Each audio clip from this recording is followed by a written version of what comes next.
Hello everyone, welcome to UPSC IQ tab. Now आज के इस वीडियो में हम एक और पोटेंशियल टॉपिक के बारे में बात करने वाले हैं जो हमारे 2024 प्रीलिम्स के अंदर आ सकता है। It has a very very high chance of coming in the examination because अगर आप पिछले 5 साल का क्वेश्चन पेपर उठाकर देखते हैं प्रीलिम्स का, तो उसमें 3 बार इस चीज़ के ऊपर क्वेश्चन पूछा गया है कि अर्थ सर्फेस के ऊपर वाटर कितना प्रेजेंट है। और इस पर्टिकुलर क्वेश्चन को पूछने का भले ही तरीका डिफरेंट हो, बट ओवरऑल जो थीम ऑफ द क्वेश्चन था वो हर बार यही रहा है, वाटर ऑन अर्थ सर्फेस। तो आज के इस वीडियो के अंदर हम समझने वाले हैं every single thing that can be asked in water on earth surface के ऊपर। इस पर्टिकुलर थीम के ऊपर जितने भी क्वेश्चन पूछे जा सकते हैं सबको हम यहाँ पर शॉर्ट में डिस्कस करेंगे, ठीक है। सबसे पहले चीज तो हाइड्रोलॉजिकल साइकिल नाम का एक टर्म होता है जिसे हम वाटर साइकिल भी कहते हैं, राइट। वाटर साइकिल, इसका मतलब क्या होता है? वाटर साइकिल का सीधा सा मतलब ये है कि जो हमारा अर्थ है, अर्थ के ऊपर, अर्थ पर या फिर अर्थ के नीचे, मतलब अर्थ के सरफेस के ऊपर, फिर अर्थ के सरफेस के ऊपर या फिर अर्थ के सरफेस के नीचे, तीनों ही जगहों पर जो वाटर का कांस्टेंट मूवमेंट होता रहता है, उस पर्टिकुलर मूवमेंट को कंप्लीटली, उस एंटायर मूवमेंट को हाइड्रोलॉजिकल साइकिल नाम से जाना जाता है, ठीक है। और इस हाइड्रोलॉजिकल साइकिल के अंदर टोटल मेनली 5 मेन प्रोसेसेस होते हैं, जैसे कि पहला होता है इवेपोरेशन, दूसरा होता है ट्रांसपिरेशन, तीसरा होता है कंडेंसेशन, चौथा होता है प्रेसिपिटेशन और पांचवा होता है रन ऑफ, ठीक है। ये मेन 5 पार्ट्स हैं हाइड्रोलॉजिकल साइकिल के।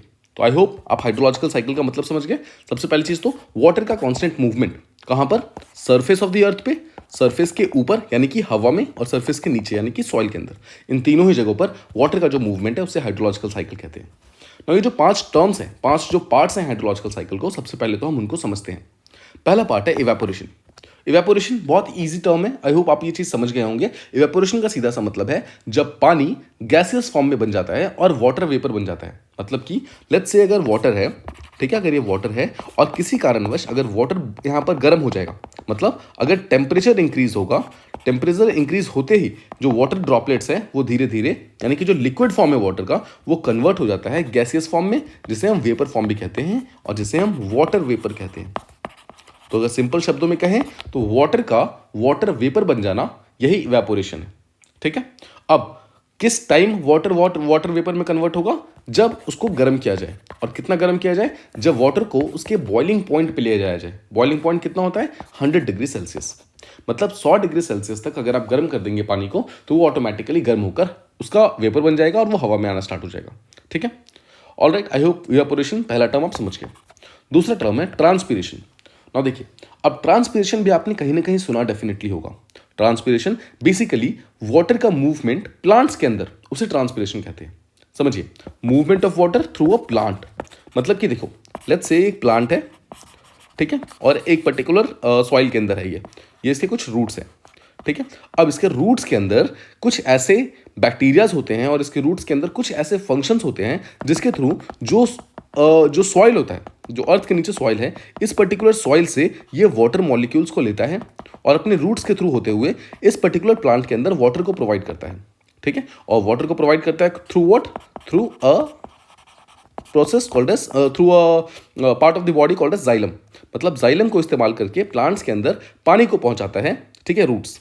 सो अब जब पानी प्लांट्स के अंदर पहुंच गया तो पानी जो है प्लांट से होते हुए उसके लीव्स तक जाता है, उसके स्टेम्स तक जाता है और वहां से फिर हवा में चला जाता है, ठीक है। सो देखिए ये क्या हो रहा है, टेक्निकली जो सॉइल के अंदर वाटर था वो प्लांट्स के थ्रू कन्वर्ट होकर, प्लांट्स के थ्रू यूज होकर यहाँ पर वाटर वेपर बन गया और एटमॉस्फेयर के अंदर आ गया।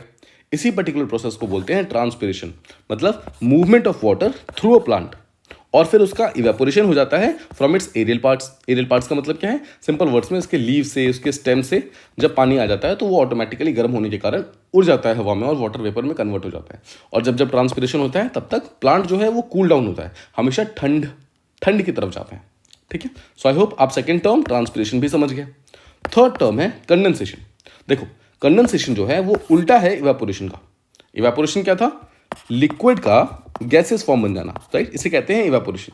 लेकिन अगर गैस लिक्विड बन जाए, मतलब अगर गैसेस फॉर्म में हो और गैसेस फॉर्म जो है वो लिक्विड फॉर्म में कन्वर्ट हो जाए, तो उसे हम कहते हैं कंडेंसेशन।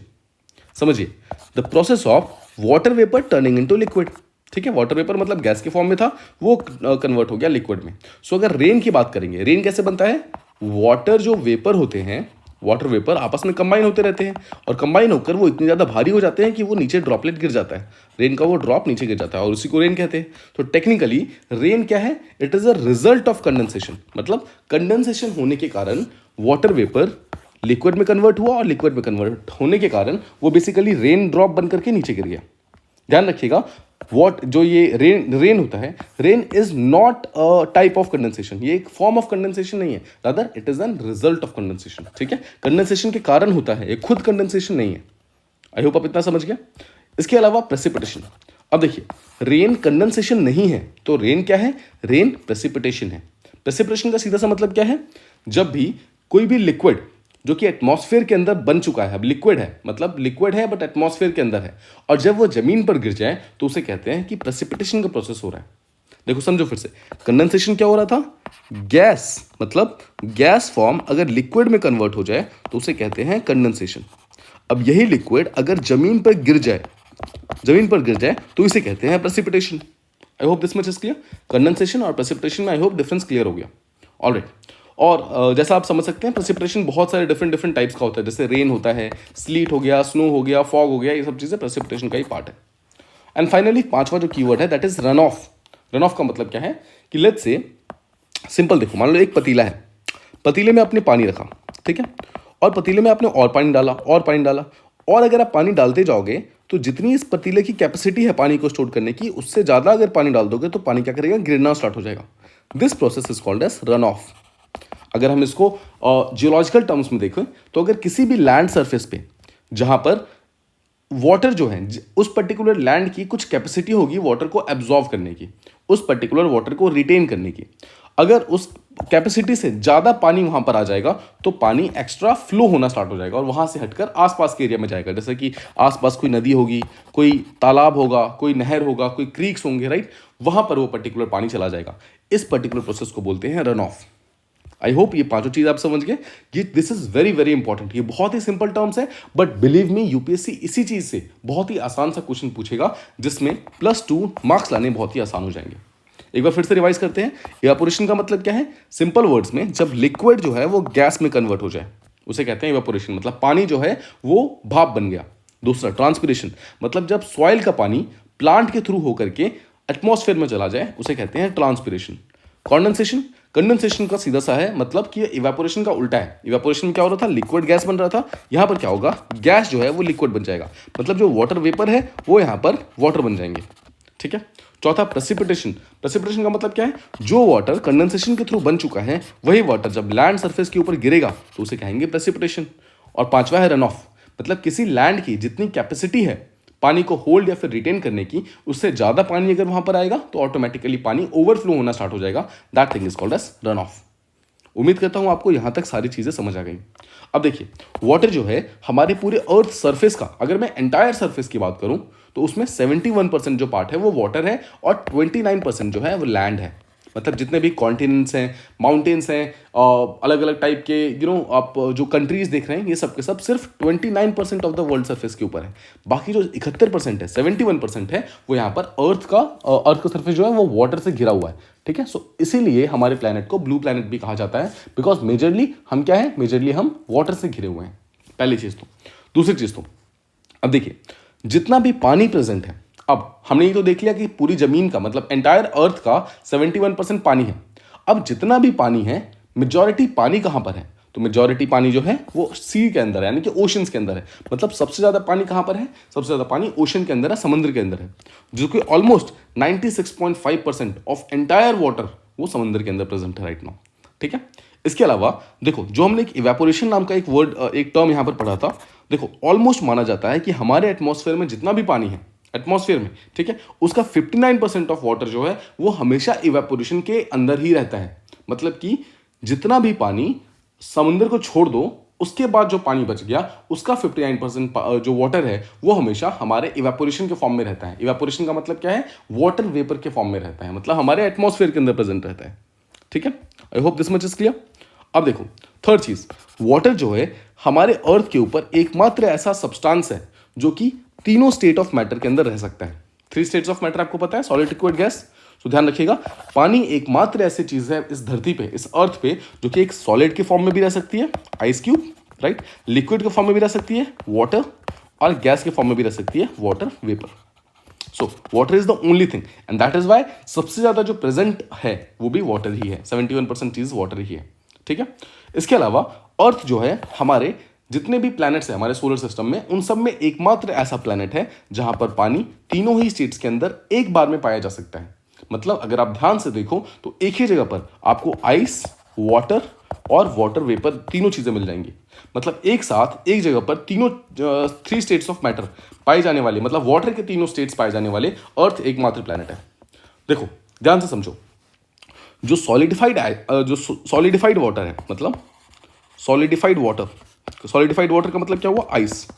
आइस तो आपको पता है मून के ऊपर भी प्रेजेंट है, मतलब सॉलिड वाटर तो मून के ऊपर प्रेजेंट है, और आइस की बहुत सारी ग्लेशियर्स है जो कि मार्स के ऊपर प्रेजेंट है, बहुत सारी ऐसी है जो वीनस के ऊपर प्रेजेंट है।